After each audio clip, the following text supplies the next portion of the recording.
Hey there everybody, welcome back to 4 String Strum on the channel. It's all about ukuleles. Tonight in 5 easy steps, I'm going to teach you how to do that secret strum that everybody's been asking me how to do. So here we go.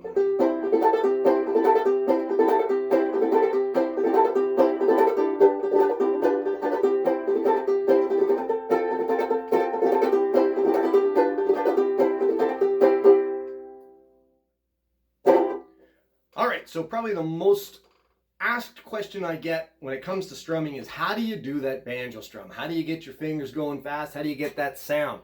All right, so tonight we're going to show you 5 steps. Stick with me all the way through, and by the end, you're going to be able to do this. All right, so step 1. Here's what I want you to do. I want you to think about strumming in terms of rhythm, okay? A lot of times people ask about strumming and they get really caught up in strumming patterns. And don't get me wrong, nothing wrong with strumming patterns. We've talked about it before. But try to move it from being a visual thing with the arrows going up and the arrows going down into a listening thing. What does it sound like? What's the rhythm that I'm hearing? Because what you want to be able to do, somebody's playing a song, you want to be able to join in. You don't want to have to ask them, what's your strumming pattern, right? Okay. Step 1, what I want you to do is just to mute your strings like this, and we're going to do sort of a 1-2 sort of a strum. Again, if you've been on this channel, you've seen this part before. We're going to be adding more to it though, so stick with me. All right, first thing we're going to do, we're going to hit it with the thumb, and then we're going to flick our fingers, and it just wants to sound like this. So all I'm doing, I'm hitting it with the thumb, and I'm flicking it with my fingers. 1, 2, 1, 2, 1, 2, 1, 2, 1, 2, just like that. Okay, and I can't stress this enough.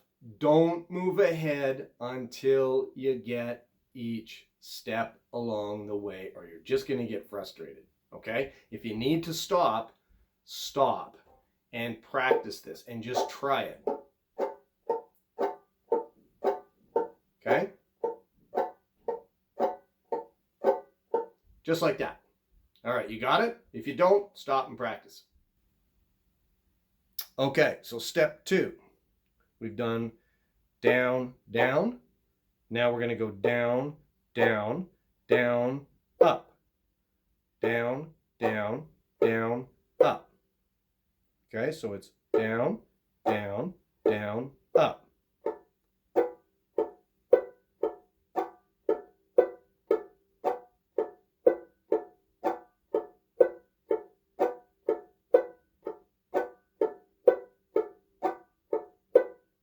Okay?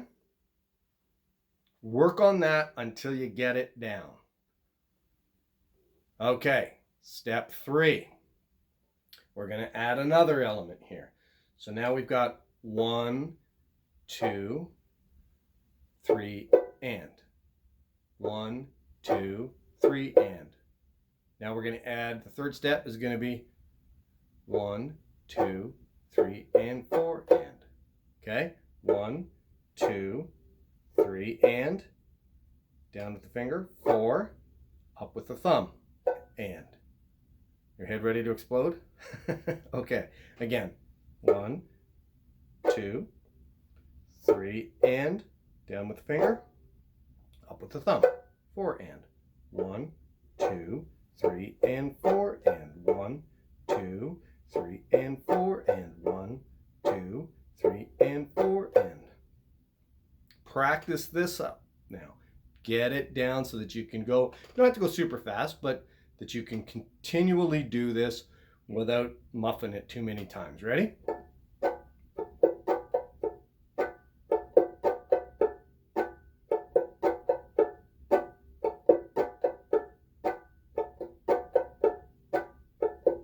We've speeded a little bit.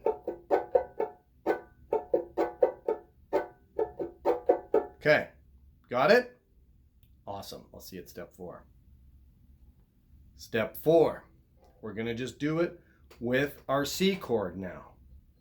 All right, so you want to just put your third finger here at the 3rd fret. You'll all know C chord on the 1st string. And I want you just to do the same thing that we just did, okay? So it's 1, 2, 1 and 2 and 1, 2, 1 and 2 and 1, 2, 1 and 2 and 1, 2, 1 and 2 and keep going.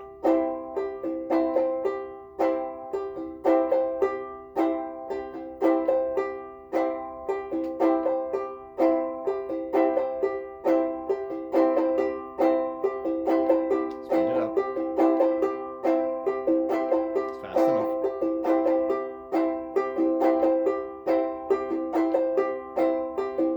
Keep going. All right, got it? All right, so now what we're going to do is we're going to move on to step 5. So in step 5, we're going to do the same thing, but here's where the secret sauce comes in, okay? All the magic happens now. So Colonel Sanders, he's giving you the secret recipe here. All right, watch. I'm just going to play it, and you'll see what happens.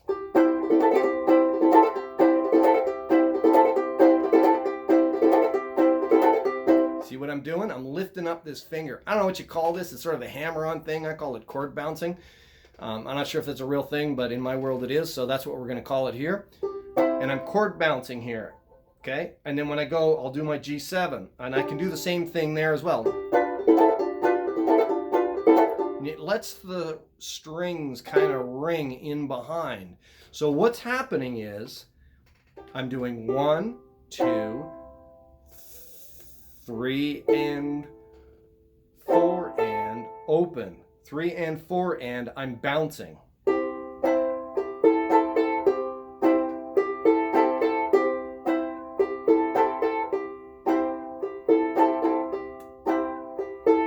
I'm obviously exaggerating it here, but watch now when I do it at speed.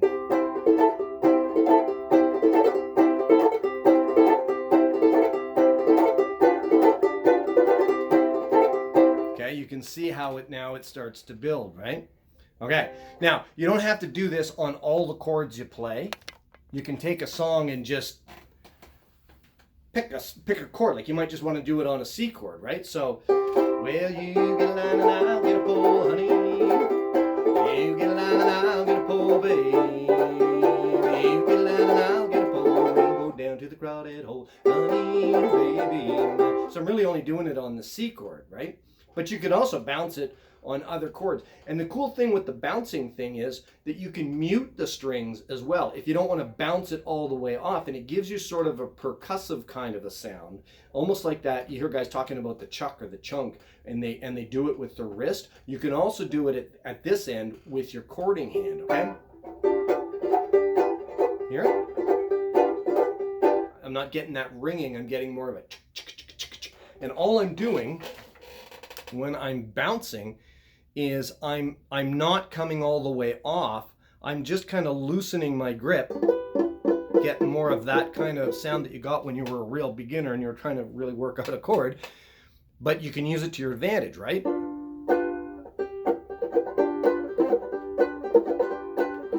Gives you that little kind of a sound, all right? So play around with that.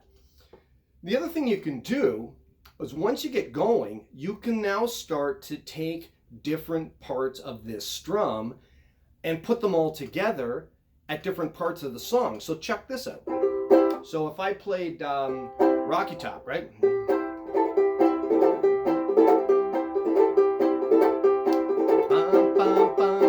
Back on Rocky Top in those Tennessee hills. So I'm bouncing it.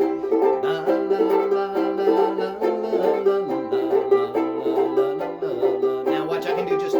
I can just do the 1 2 1 2 thing without doing all of the bouncing and everything. Watch, and I can mix it up in the song. Wish that I was back on Rocky Top in those Tennessee hills. Listen.